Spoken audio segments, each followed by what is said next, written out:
Bapa di dalam surga, berkatilah yang berkhotbah, berkati yang mendengar, berkati yang ikut streaming, baik di Jakarta maupun di luar. Setiap orang mengerti firman dan beribadah kepada Tuhan dengan sungguh-sungguh. Berkatilah kami sekalian. Dalam nama Tuhan Yesus kami berdoa. Amin.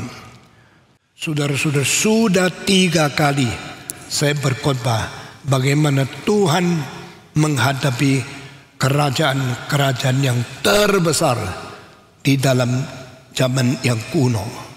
Sebelum Mesir dibangkitkan menjadi kerajaan terbesar di dunia, ada beberapa kerajaan yang paling penting dari Akkad, dari Mesopotamia, dari Sumeria. Itu sudah pernah berada di dunia, tetapi dibandingkan dengan signifikansi kerajaan Mesir kurang besar dan kurang kuat. Setelah Mesir dibangkitkan, itu menjadi kerajaan paling gengsi, paling berkuasa, paling besar militer di dalam seluruh dunia yang diakui sampai sekarang.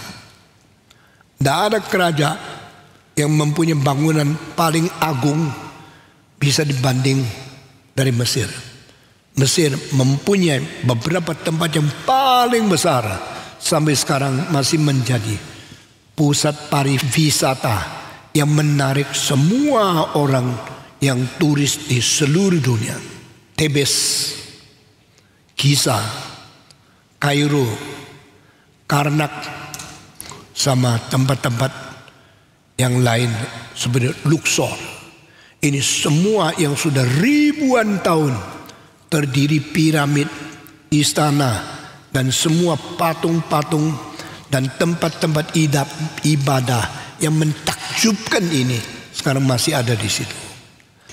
Nah, saudara-saudara, hari ini sudah keempat kali kita langsung masuk ke dalam hukuman Tuhan untuk kerajaan terbesar di dunia ini. Mengapa kitab suci menulis ini? Akan memberitahu kerajaan bagaimana besarnya tetap di bawah kuasa Allah. Roma mengatakan semua kuasa berasal dari Allah. Kalimat ini menjadi satu dasar daripada teologi politik seluruh iman kekristenan. All powers come from God. Semua pemerintah paling suka ayat ini. Itu sebab yang di atas engkau harus taat kepada dia. Siapa yang dah senang? Presiden, raja. Nah, orang Kristen taat saya karena kitab sucimu mengatakan kuasa dari Allah, engkau mesti taat.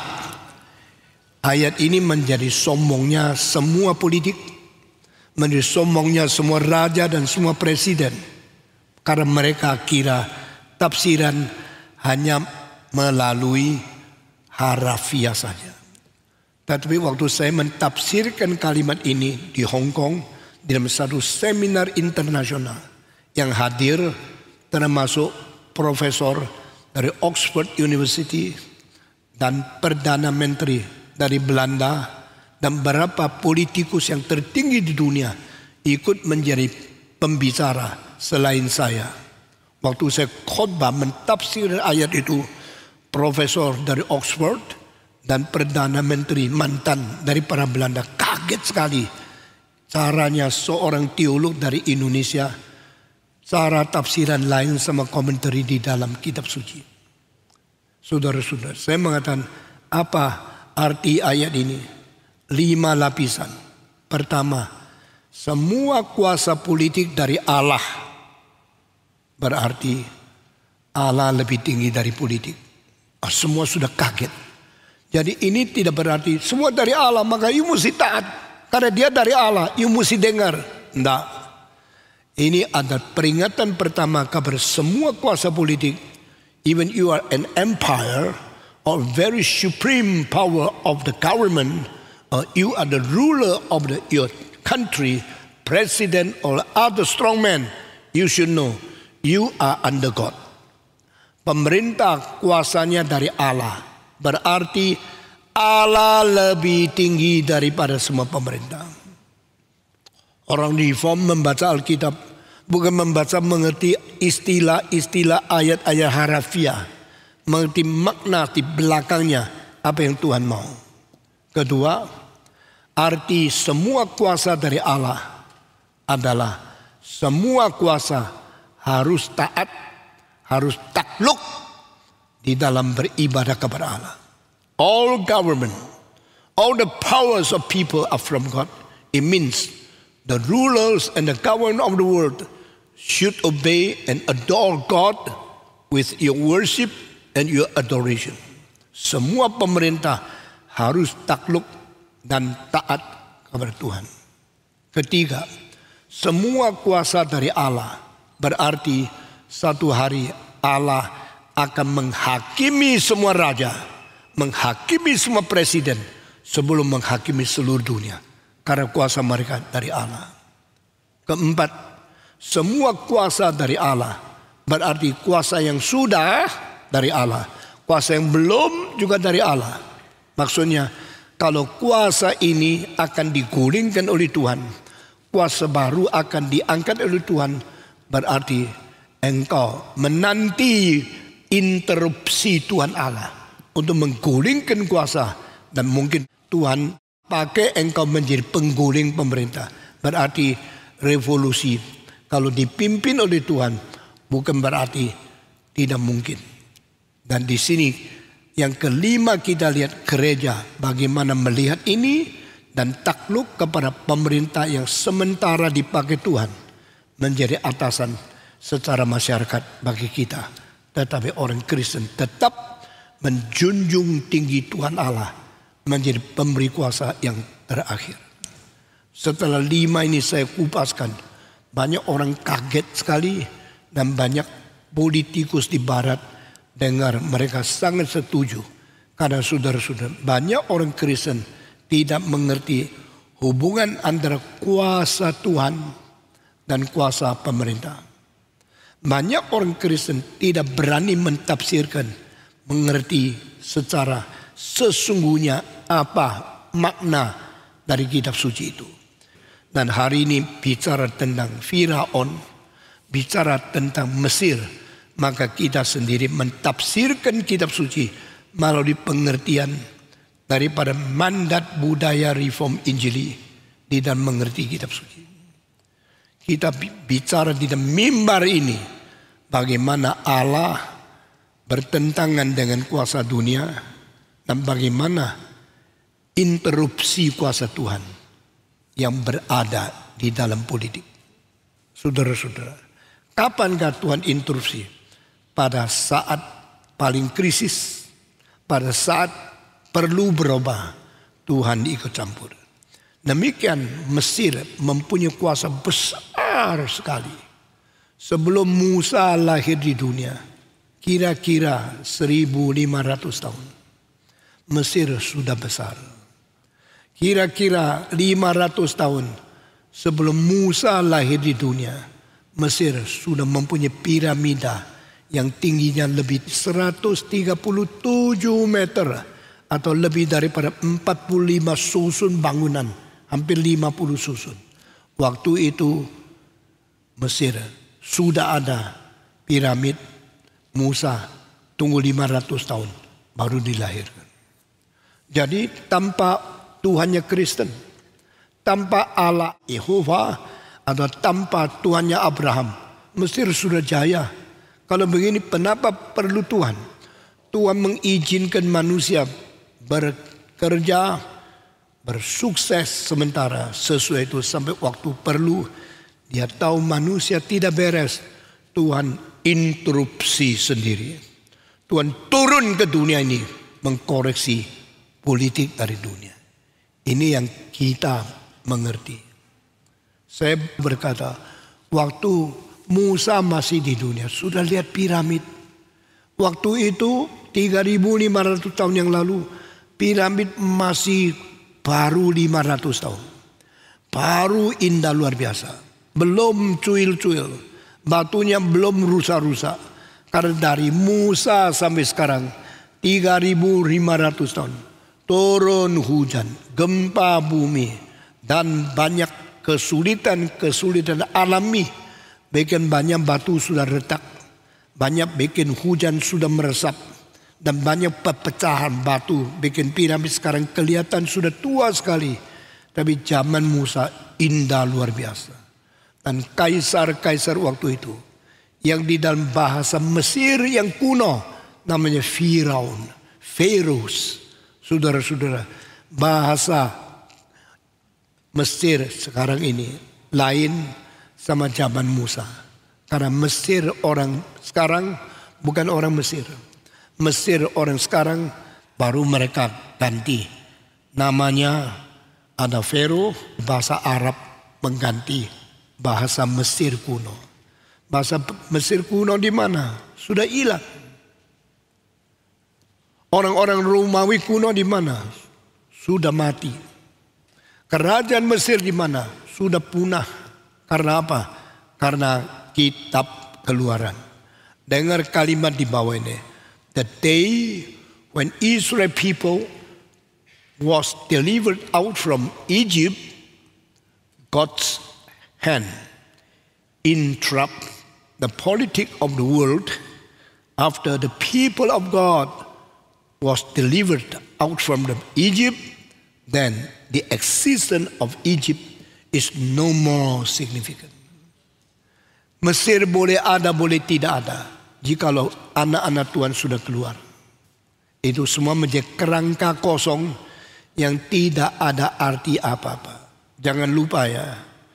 Kalimat ini diambil daripada prinsip Gomora. Abraham, jikalau di Sodom Gomora ada 50 orang benar, saya tidak akan binasakan kota-kota itu.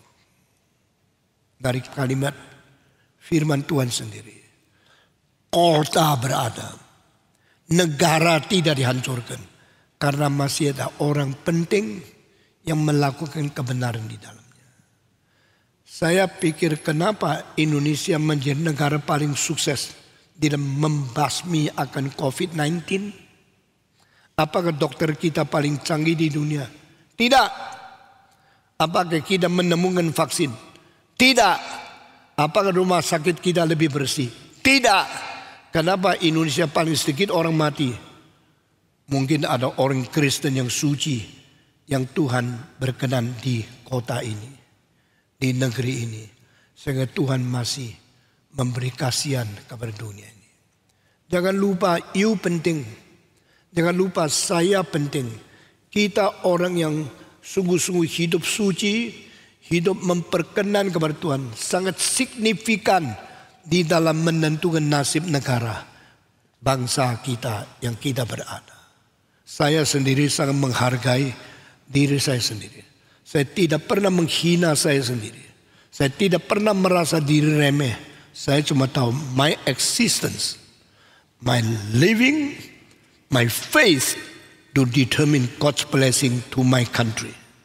Kalau Tuhan memberkati negaraku, kalau Tuhan memberkati bangsaku, salah satu sebab adalah aku hidup berkenan di mata Tuhan. Itu sebab pada waktu anak-anak Allah masih di Mesir, Tuhan masih memberkati dia.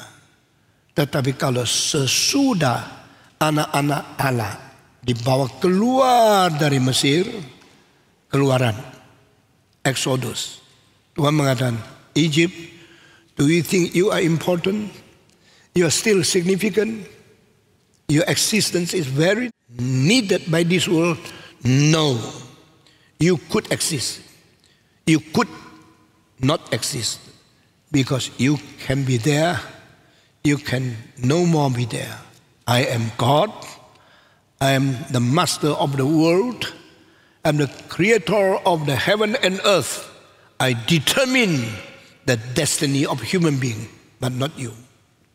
Setelah Mesir, orang Israel keluar melalui kitab Keluaran ini, Mesir sudah tidak penting lagi. Meskipun setelah orang Israel keluar dari Mesir, Mesir masih berada kira-kira 1400 tahun.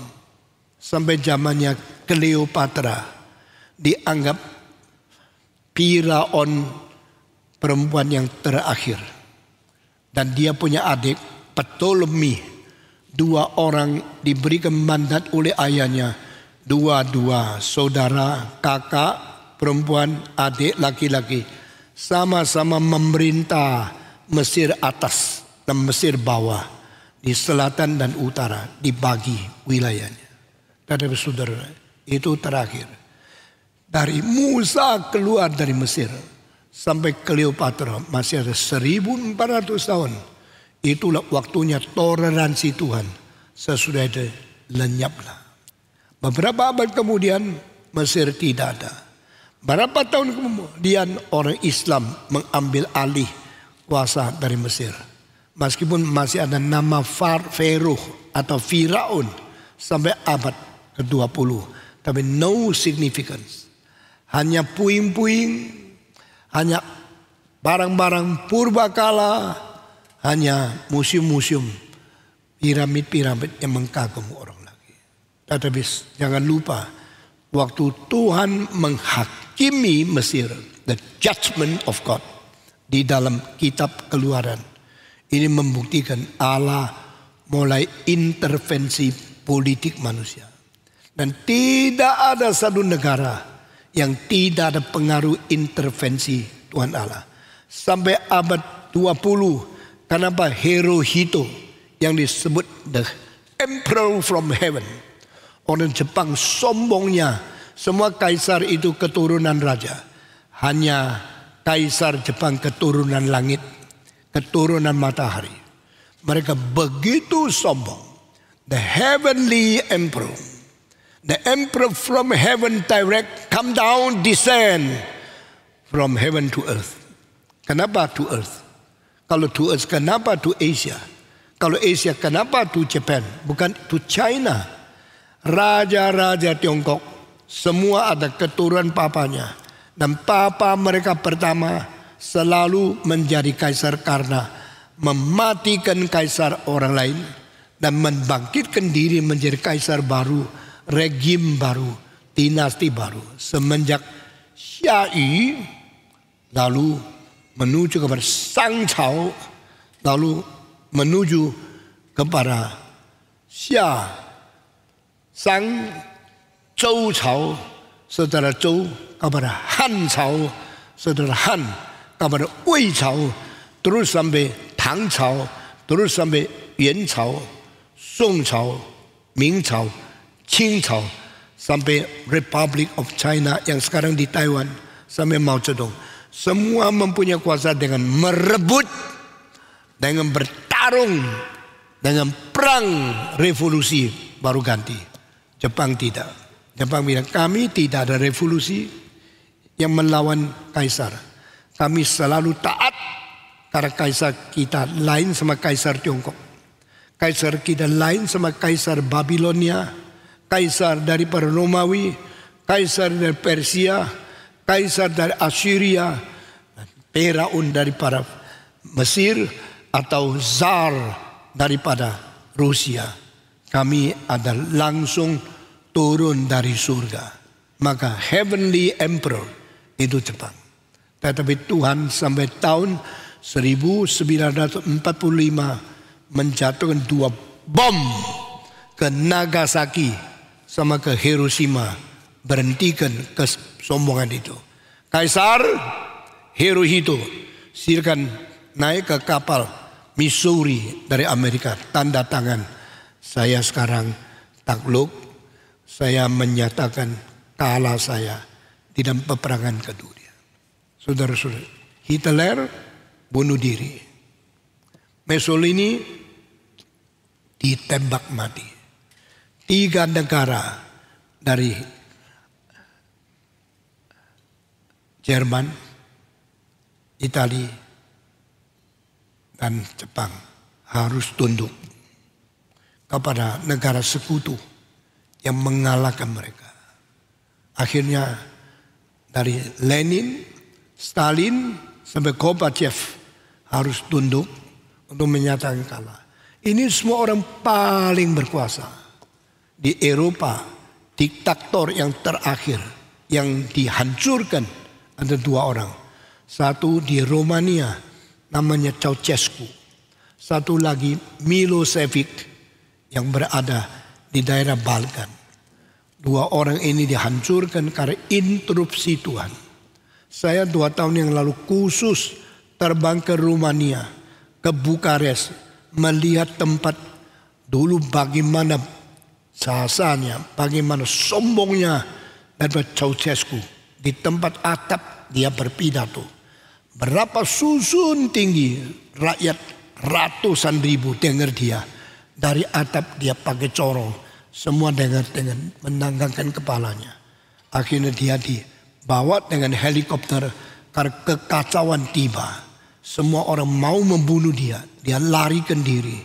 Sesudah itu dia terlalu sombong. Minta pilotnya, buka pintu.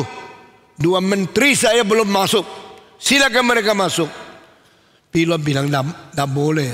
Sudah terlalu berat bahaya. Dengar saya pemerintahmu. Jangan lawan saya. Dia buka pintu, masukkan 2 orang gemuk.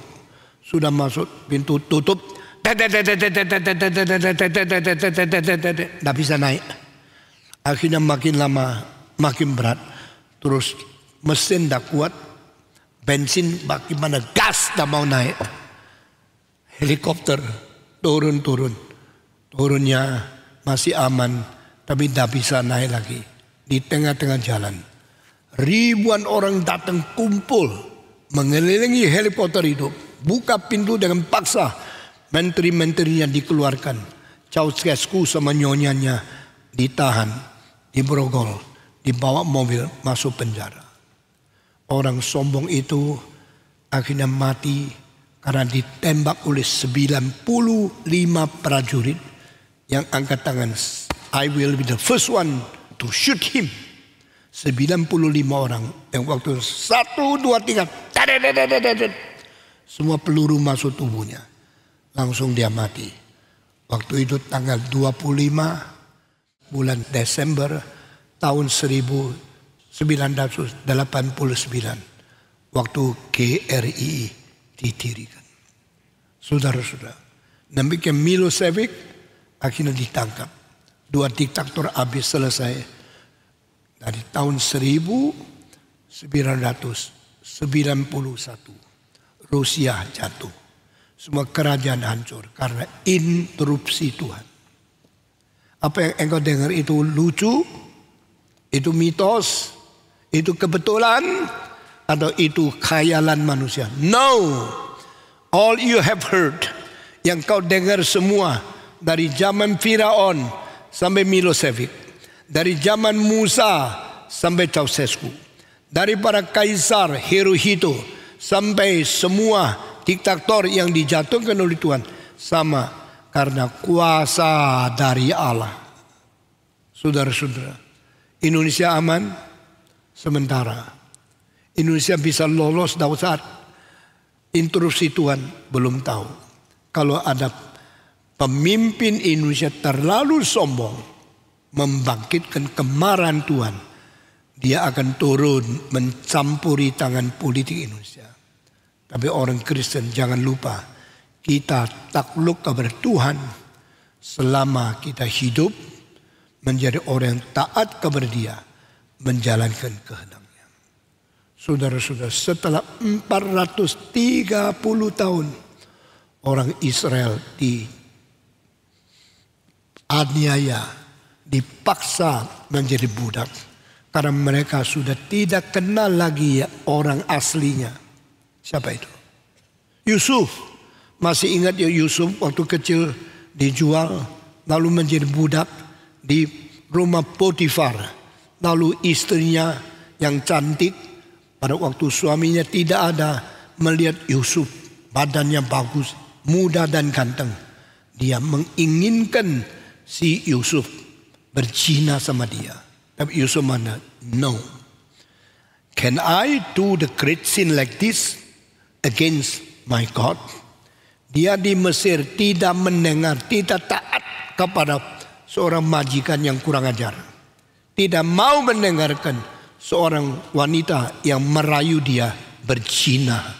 Inilah contoh teladan orang suci, orang Kristen yang imannya baik.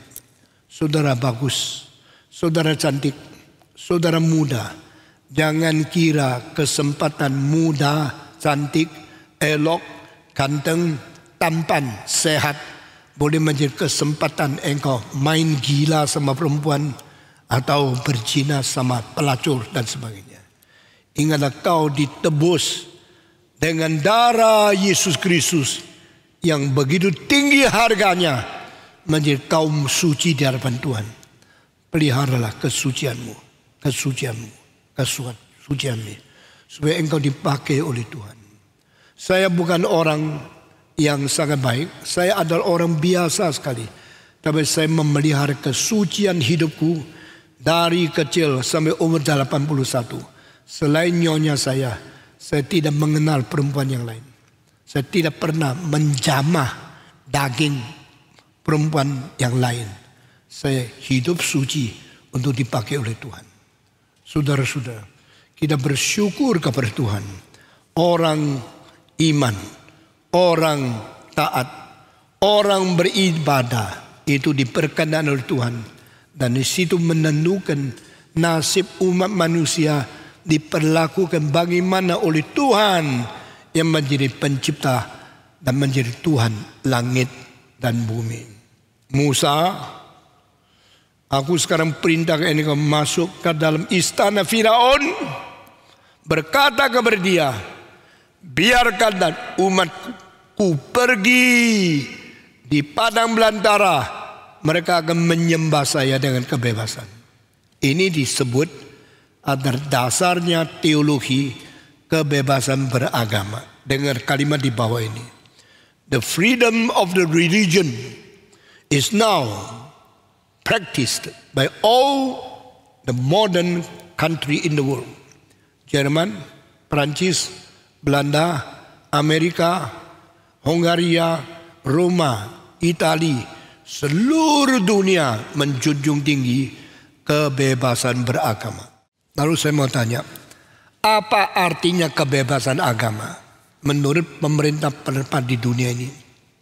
Dengan kebebasan agama menurut definisi Alkitab. Maafkan ya, di dalam semua isu temanya sudah keluar, suruh pentafsiran dari Stephen Tong, engkau akan menemukan lain. Saya tidak ikut dunia. Saya tidak ikut teologi barat. Saya juga tidak ikut teologi reform yang tradisi sampai hari ini wariskan. Saya ikut pengertian kitab suci yang dengan sesungguhnya komprehensif. General principle through Old and New Testament. Dan saya menemukan pengertian yang harus lebih setia kepada Alkitab. Kebebasan agama tidak berarti manusia itu subjektif, manusia itu mutlak, manusia itu mempunyai kebebasan pilih. Itu bukan Alkitab. Kan banyak agama di dunia. Islam, Katolik, Hindu, Buddha, Protestan. Di dalam Indonesia Soekarno menentukan 5 agama. Silakan pilih. Tidak ada orang berhak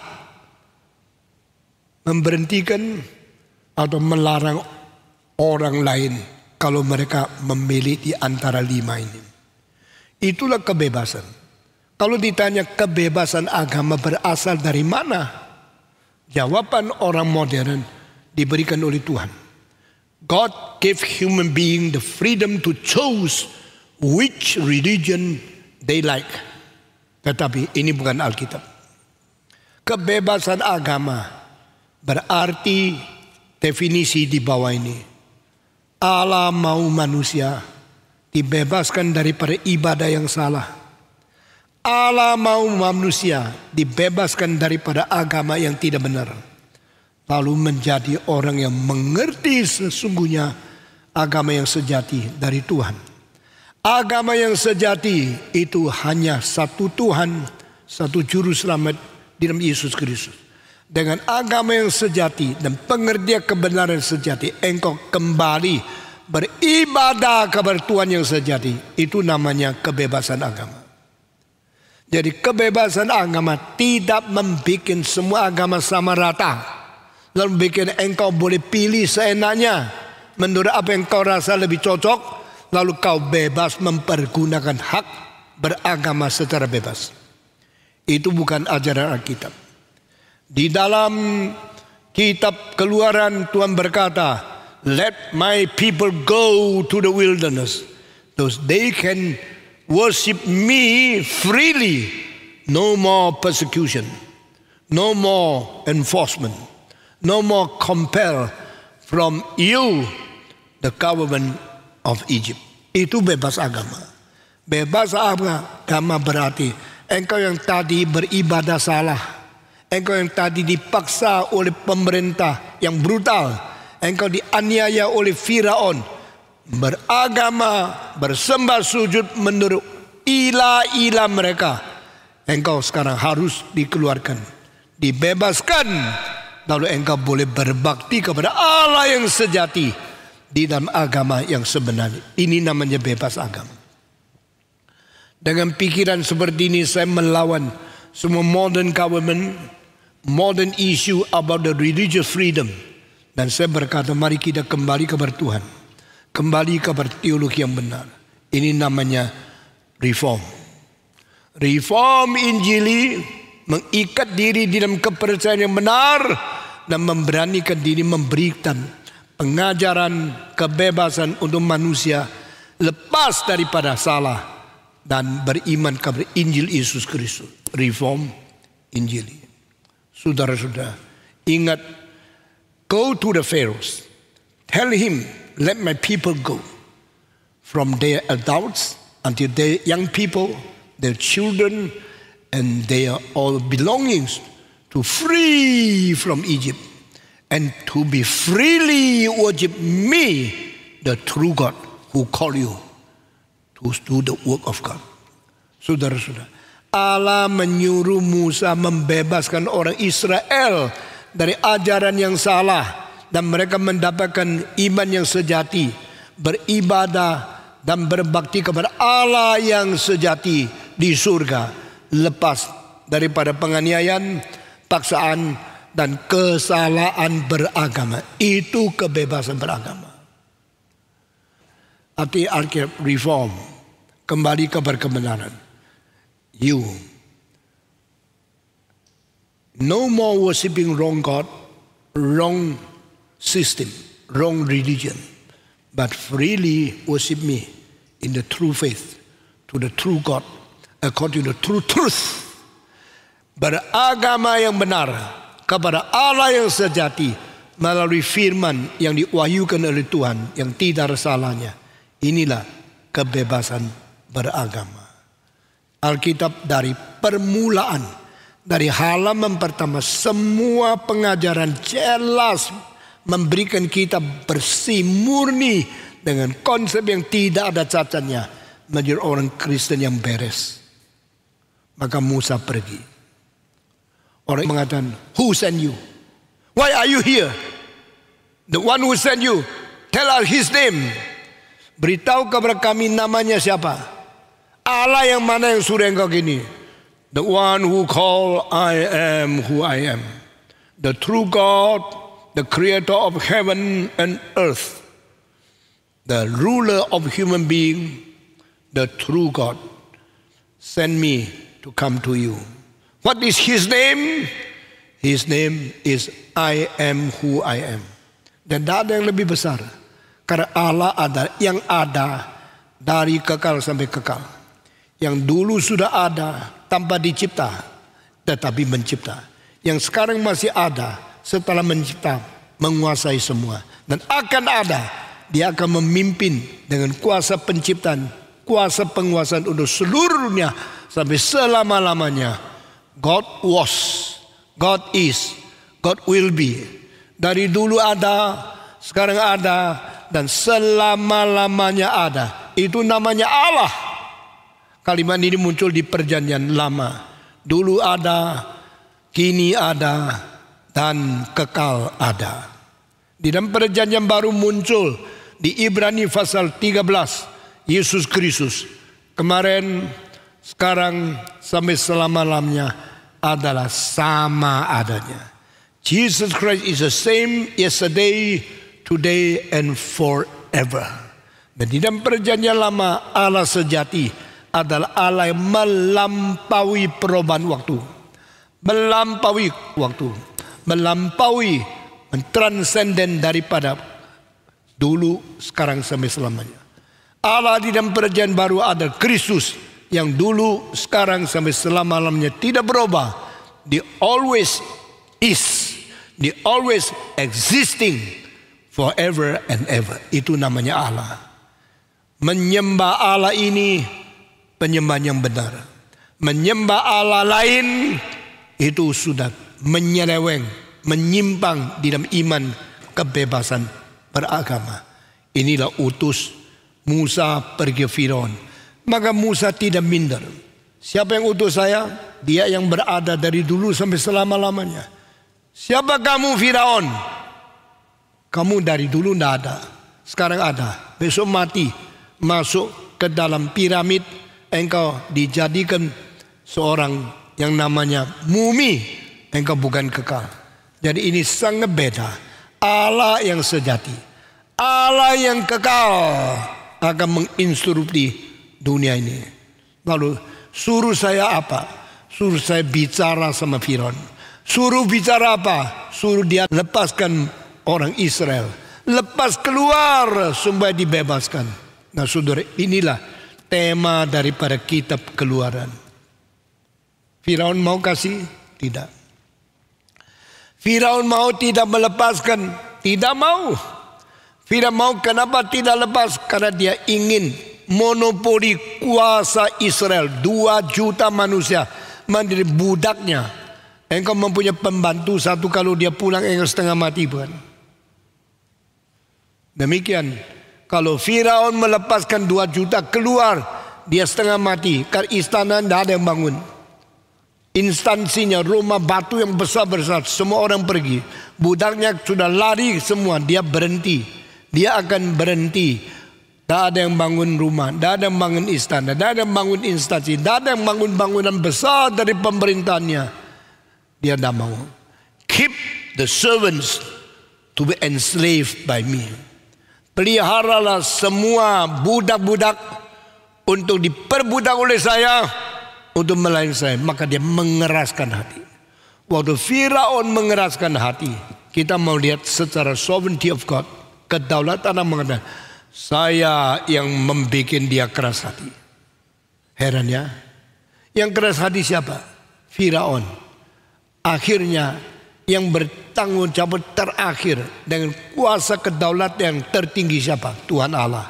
Yang bikin dia keras hati. Saya mengizinkan, saya toleransi, saya memperbolehkan, saya membiarkan dia keras terus. Untuk apa? Untuk membuktikan kuasaku lebih besar dari dia. Dia bagaimana keras, akhirnya saya cairkan. Saudara-saudara, ini akhir dimengerti oleh Reform Theology sebagai irresistible grace. Kenapa orang menjadi Kristen? Bukankah dulu melawan Tuhan, lawan Tuhan, lawan Tuhan. Tuhan bilang, saya mau tahu, lawanmu kepadaku lebih kuat atau kuasaku melunakkan engkau lebih kuat. Akhirnya siapapun yang melawan Tuhan, terakhir kalau Tuhan mau pilih dia, Tuhan mau mempertobatkan dia, hancurkan, lelekan, cairkan hatinya. Sama seperti Paulus. Paulus melawan Tuhan, menganiaya orang Kristen, membunuh, mempenjarakan pemimpin orang Kristen. Dia lawan Tuhan sampai kapan? Sampai di pintu gerbang sebelum masuk kepada Damaskus, Tuhan nyatakan diri, jatuhkan dia dari congkaknya, dari sombongnya. Dan dia, ini pasti kuasa Tuhan. Masa cahayanya lebih besar dari matahari. Kalau bukan Tuhan siapa? Oh Tuhan. Dia ngaku itu Tuhan. Lalu kalimat keluar, siapakah engkau? Dia seorang teolog. Dia seorang pemimpin. Dia seorang guru besar agama Yahudi yang mengajar ketuhanan. Tapi pada waktu Tuhan betul-betul ketemu sama dia, baru dia sadar. Dan dia ngaku dia tak pernah mengenal Tuhan. Oh Tuhan, siapa engkau? Akulah Yesus yang kau aniaya. Hancurlah. Lelelah. Cairlah hatinya. Tak kuat lagi melawan Tuhan. Saudara-saudara tahu tidak seumur hidupmu engkau melawan Tuhan sudah lama. Sampai hari Tuhan taklukkan engkau bertobat. Engkau baru mungkin jadi Kristen. Sebagaimana Firaun tidak mau melunakkan hatinya, sama seperti engkau tidak mau memberhentikan kekerasan hati melawan Tuhan sampai hari pertobatan tiba. Ini kitab Keluaran menyatakan sesuatu benturan antara the power of man and the sovereignty of God. Kedaulatan Allah dan penentangan manusia. Ini dua kuasa bertarung.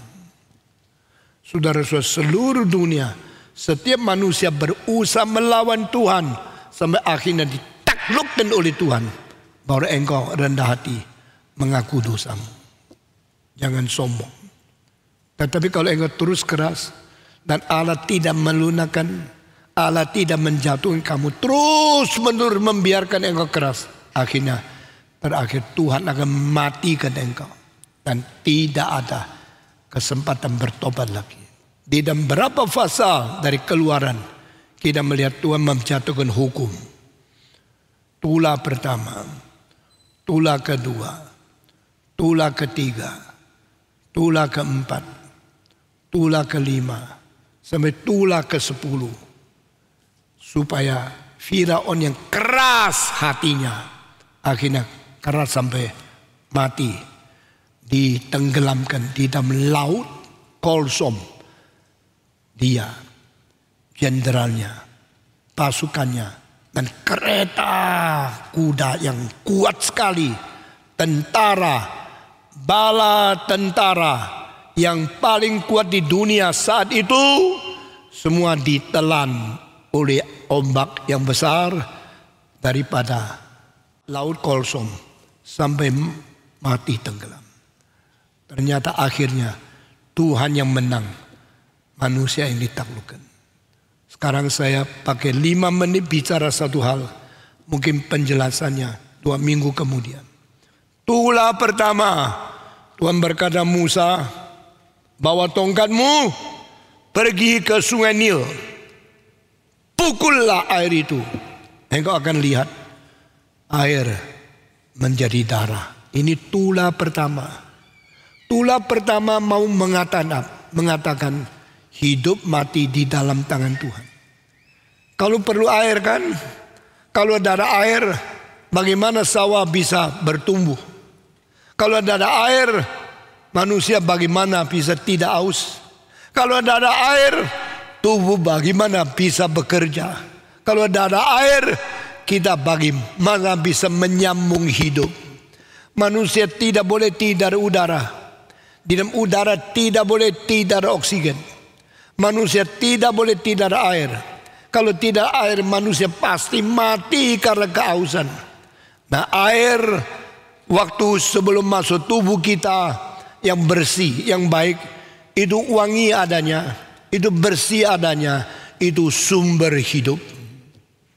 Waktu Tuhan berkata, letakkan tongkatmu, robalah sungai Nil menjadi darah. Berarti no more water, but all becomes blood. Bedanya air dan darah itu apa? Semua kelihatan air ingin minum, kita senang, meskipun dia punya harumnya tidak seberapa. Tapi tidak ada orang pernah minum air sampai bosan. Yang sudah bosan minum air coba angkat tangan. Saya potong tanganmu. Saudara-saudara, tidak ada orang bosan minum air sampai hari terakhir, hidup paling terakhir, hari engkau mati, engkau masih perlu minum air. Karena air sumber hidup. Tetapi darah tanda mati. Air adalah sumber hidup, darah adalah tanda mati. Kenapa? Sudah keluar, bisa boleh lihat. Kalau darah itu keluar ceceran di tanah, di tempat tidur, di mana, di lantai, itu berarti ada orang mati. Itu darah tidak boleh keluar dari para pembuluh darah. Darah tidak boleh keluar dari nadi-nadi di dalam tubuh. Di dalam tubuh ada nadi, ada pembuluh darah, di mana Tuhan pelihara pengaliran di dalam dengan lancar. Tidak boleh macet satu kali. Darah kalau sudah buntu, gumpalan berada di otak mati. Darah kalau buntu, gumpalan berada di dalam pipa darah, engkau mati. Itu namanya heart attack. Itu namanya stroke. Itu namanya the day of your death. Darah harus lancar, harus bersih. Dan darah itu seperti jalan tol.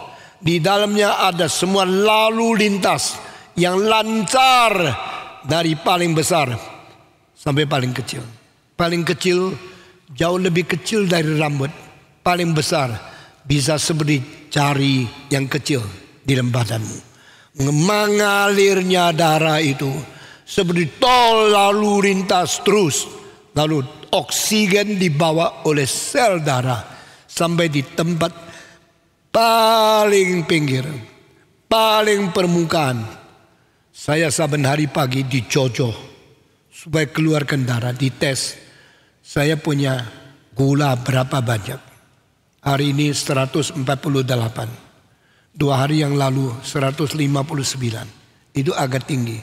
Kalau lebih 180 mulai katal tubuh, mulai syaraf rusak, mulai memukul ke mata. Ini adalah darah. Tidak ada darah, kita mati. Darah jalan tidak lancar, kita bahaya. Tetapi darah tidak boleh keluar. Kalau darah keluar dari pipa darah, dari nadi, berarti itu tanda kematian. Air tidak boleh berada di seluruh badan, tapi harus berada dari luar masuk. Engkau boleh lihat air telanjang gini, air terbuka begini. Ini air bersih. Ini harus kita pakai. Kita minum karena kita perlu air. Jadi air itu sumber hidup, darah itu tanda mati. Waktu Tuhan berkata kepada Musa, pukullah sungai Nil, jadikan itu darah. Musa hanya taat kepada firman Tuhan. Waktu dia pukul, menjadi darah seluruh sungai. Kalau sungai Berantas, kalau sungai Ciliwung, kalau sungai Mahakam, kalau sungai dari Musi menjadi darah, itu kira-kira sama dengan darah mungkin ratusan ribu jutaan manusia yang mati. Saudara-saudara, mengapa Tuhan pakai pertama tulah air menjadi darah?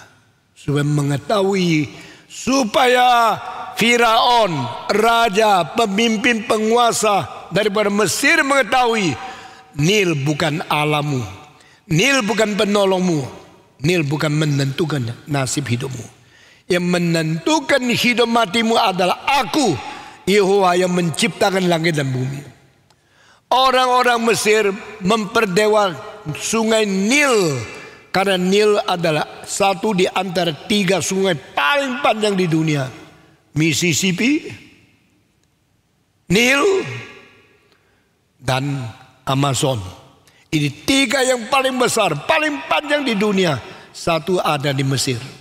Dan mereka bersyukur ada sungai Nil. Sungai Nil itu dari Upper Egypt sampai Lower Egypt membawa turun tanah yang warnanya merah. Lalu 1 tahun 1 kali banjir. Seluruh dunia benci banjir kecuali Mesir.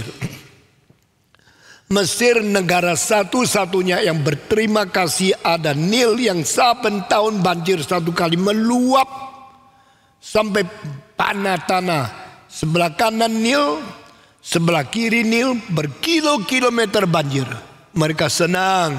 Begitu air naik, mereka minggir. Setelah air turun, mereka kembali. Waktu air turun, mereka bersyukur. Tanahnya jadi subur. Karena tanah liat yang paling banyak gizinya.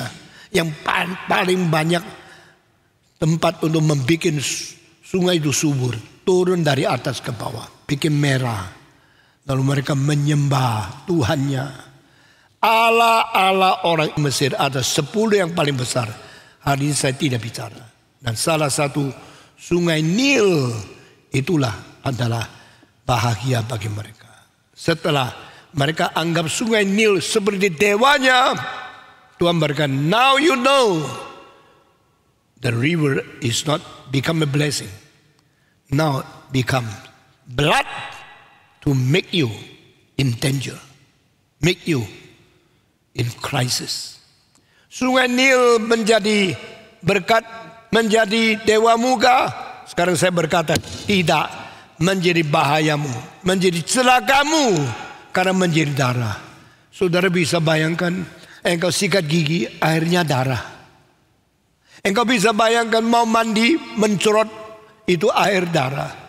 Engkau bisa membayangkan memasak sayur, air dimasukkan ke dalam, semua jadi darah. Engkau bisa membayangkan, engkau setiap hari tidak kelihatan air putih, kelihatan darah merah di dalam seluruh hidupmu dari pagi sampai malam. Ini kecelakaan yang kita tidak bisa bayangkan. Tapi inilah apa yang terjadi untuk tulah pertama. Yang menjadi raja, tidak ada air, cuma ada darah. Apa bahagianya? Menjadi orang konglomerat, semua air menjadi darah. Apa nikmatnya? Dari tua sampai muda, semua melihat darah yang baunya begitu amis. Semua orang kalau cium bau darah menajis takut. Engkau perlu darah, tapi engkau ketakutan bertemu dengan darah. Engkau perlu darah di dalam tubuhmu, engkau takut melihat darah keluar dari tubuhmu. Ini yang tulah pertama. Tuhan memberikan pengajaran. Egypt people, Firaun, do you know when your water becomes blood, you cannot live anymore. When the rivers, sea, and all the waters, all the springs becomes blood, you cannot escape from my punishment. Tuhan menghukum dengan tulah pertama. Berarti Tuhan yang menguasai mati dan hidup. Jangan sombong. Saya akan khotbah di sini. Mari kita berdoa. Tuhan berilah ketakutan kepada kami, sehingga kami sangat menghormati Tuhan dan sangat mengetahui bahwa dunia ini hanyalah alat di dalam tangan Tuhan. Allah yang telah menciptakan dunia, menciptakan air, menciptakan oksigen, menciptakan segala sesuatu untuk kebaikan manusia. Jikalau kami melawan Tuhan dan kami jauh dari Tuhan, semua akan melawan kami. Semua akan ditaklukkan oleh Tuhan, menjadi tulah dan menjadi kecelakaan bagi kami. Dengar doa kami, jadikan kami makhluk yang taat kepada Tuhan. Dalam nama Yesus Kristus, penebus dan juru selamat kami yang hidup, kami sudah berdoa. Amin.